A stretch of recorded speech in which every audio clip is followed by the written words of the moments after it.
Well, if we were to help moderate Muslims, shouldn't we perhaps take a stand against extremism and racism among Jews who are so important among our foreign policy? After all, Zionism is a form of ethnic fundamentalism, and the idea that Jews, Eastern European Jews, had the right to steal Palestine on the basis of an etymological relationship seems to be as extreme as one could get.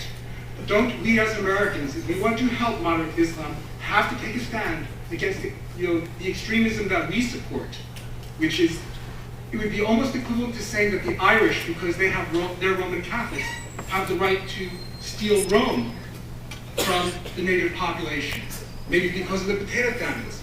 But this is a form of extremism, and until we address the extremism that we Americans support, we really can't do anything for Muslims as far as I can tell. Could you comment on this? I think it is bizarre to. I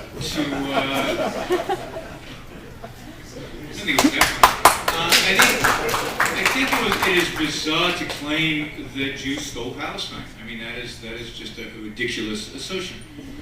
Jews moved to Palestine, bought land there, farmed, built communities, built cities. They didn't steal from anybody. They created jobs. They created an environment in which hundreds of thousands of Arabs moved into Palestine because there was jobs, hospitals, dramatically improved living conditions for both Jews and Arabs. When the UN partitioned, offered us, we're not going to get into a debate here, so you've asked your question. When the UN offered a partition solution, it was the Palestinians who rejected it using violent force that they had started using against the Jewish inhabitants of Palestine starting in the late 19th century and intensified in the early 20th century. And there was a series of events that over that period of time. Then, when there's this Israel is founded, Arabs within Israel have more rights, more property rights, more free speech, more individual rights than in any other country in the Middle East. What is the response of the Arab world if not to go to war and try to destroy this country and destroy, by the way, the rights of those Arabs who live there? I had an Arab contractor who I became friendly with in Israel, who used to tell me that he blesses Allah every morning that he was born in Israel, because he goes to visit his relatives in Jordan and Syria and other places, and he sees what their life is like. And it is the kind of life that, if Israel didn't exist, the Arab population of Israel would be suffering under. So I think it is the whole notion of stealing, as if any ethnic group has a right over a certain property of land. This country was created. Israel was created out of nothing.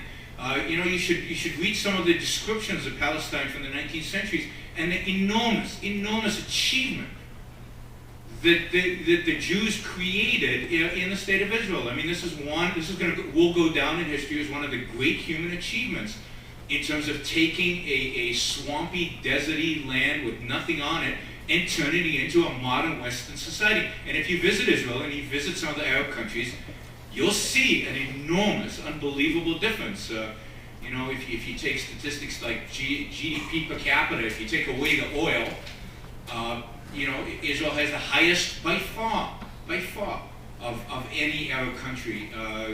Maybe several Arab countries combined. So this is a country that was created, that was built, that was bought. This is not a country that was stolen at all. And indeed, I think if anything, in the struggle that we're facing, two things. We'll know when moderate Islam is moderate Islam when they are willing to stand up and say what I just said about Israel. We'll know that they're real moderates when they say Israel's a pretty good country.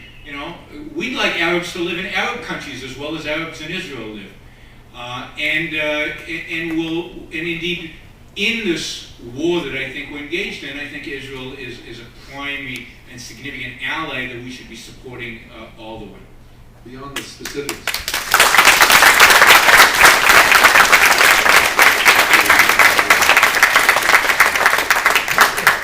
Beyond the specifics that Dr. Brook just addressed, I'd like to address the implicit comparison between Zionism and Islamism.